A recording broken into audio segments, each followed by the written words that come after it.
Bonjour et bienvenue, je suis ravie de vous retrouver aujourd'hui pour une nouvelle vidéo. Si tu es nouvelle sur cette chaîne et que tu souhaites vivre une vie d'épanouissement et de réjouissance dans le Seigneur, tu es sur la bonne chaîne.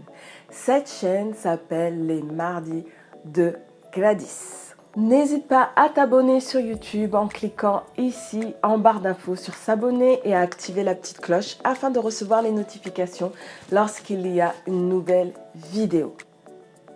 Avez-vous déjà entendu parler des chrétiens qui disent « Je suis un pécheur sauvé par grâce ».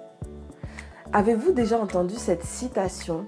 Vous êtes-vous déjà accordé avec cette citation en disant « Oui Seigneur, je ne suis qu'un pauvre pécheur ».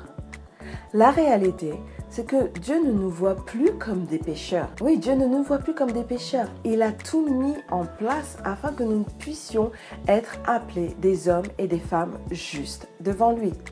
Jésus est venu mourir sur la croix. Il a déversé son sang, il est mort pendant 3 jours et il est ressuscité ensuite au 3e jour. Pourquoi faire? Afin que l'on soit appelés des gens qui sont justes, afin que l'on soit appelés des filles et des fils de son royaume, hériter de sa vie, d'hériter de la vie éternelle. Dieu ne nous voit plus comme des pécheurs. Nous ne sommes plus des pécheurs, nous n'avons plus le statut de pécheurs, car le sang de Jésus a coulé une fois pour toutes, pour nous, pour nos vies. Effectivement, auparavant, nous étions des pécheurs, mais aujourd'hui, dans notre position, nous ne sommes plus des pécheurs, nous sommes justes. Et nous avons justement par cette justice, grâce à cette justice, grâce au merveilleux cadeau de Dieu, eh bien, nous avons la possibilité de nous présenter librement dans la présence de Dieu. Et merci à Dieu pour ce cadeau merveilleux. Est-ce que cela nous donne pour autant la possibilité de pécher à tort et à travers?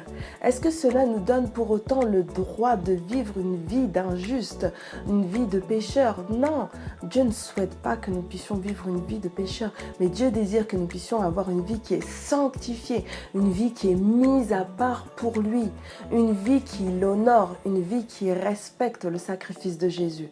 Dieu désire que l'on puisse marcher d'une façon digne de l'évangile. Voilà, c'est vraiment le terme, que nous puissions marcher d'une façon digne de l'évangile, en respectant le sacrifice, le haut sacrifice qu'il a accompli en Jésus-Christ. Voyez ce verset, ce passage plutôt, que l'on va regarder dans quelques moments, qui nous dit et qui nous raconte que Jésus est venu une fois pour toutes. Et grâce à cette foi-là, grâce à ce passage dans le lieu très saint, nous avons cet accès à Dieu. Nous avons cette robe de justice. Nous sommes lavés et purifiés. D'ailleurs, la Bible dit dans Habacuc, « Mon juste vivra par la foi ».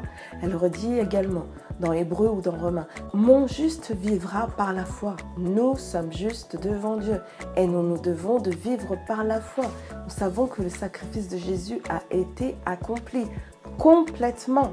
Il ne manque rien au sacrifice de Jésus. Donc nous pouvons nous réjouir pleinement en son sacrifice. Donc le passage dont je vous parlais, il s'agit de Hébreux, chapitre 9, à partir du verset 11. Mais Christ est venu comme souverain sacrificateur des biens à venir. Il a traversé le tabernacle plus grand et plus parfait qui n'est pas construit de main d'homme, mais c'est-à-dire qui n'est pas de cette création. Il est entré une fois pour toutes dans le lieu très saint, non avec le sang des boucs et des veaux, mais avec son propre sang ayant obtenu une rédemption éternelle. Auparavant, les hommes étaient lavés et purifiés par le sang des boucs et des agneaux, mais ne faisaient que recouvrir leur sang. Mais aujourd'hui, au travers du sang de Jésus, on peut être lavé totalement et purifié totalement de nos péchés et de nos transgressions. Verset 14 du même chapitre. Combien plus le sang de Christ qui est par l'Esprit éternel s'est offert lui-même sans tache à Dieu purifiera-t-il votre conscience des œuvres mortes afin que vous serviez le Dieu vivant. Verset 24. Car Christ n'est pas entré dans un sanctuaire qui est fait de main d'homme en imitation du véritable, mais il est entré dans le ciel, même afin de comparaître maintenant pour nous devant la face de Dieu. Verset 26. Il a paru une seule fois pour abolir le péché par son sacrifice.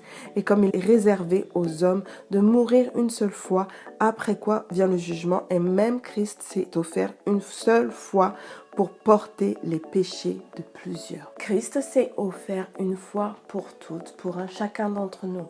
Et nous avons réellement, lorsque l'on a accepté Jésus, cette justice, cette robe de justice blanche, cette robe merveilleuse de justice que Dieu nous accorde. Nous n'avons pas à rougir de nos péchés passés. Nous n'avons plus à invoquer cette nature pécheresse. Nous n'avons plus à faire état de nous comme étant des pécheurs. Nous sommes juste devant sa face.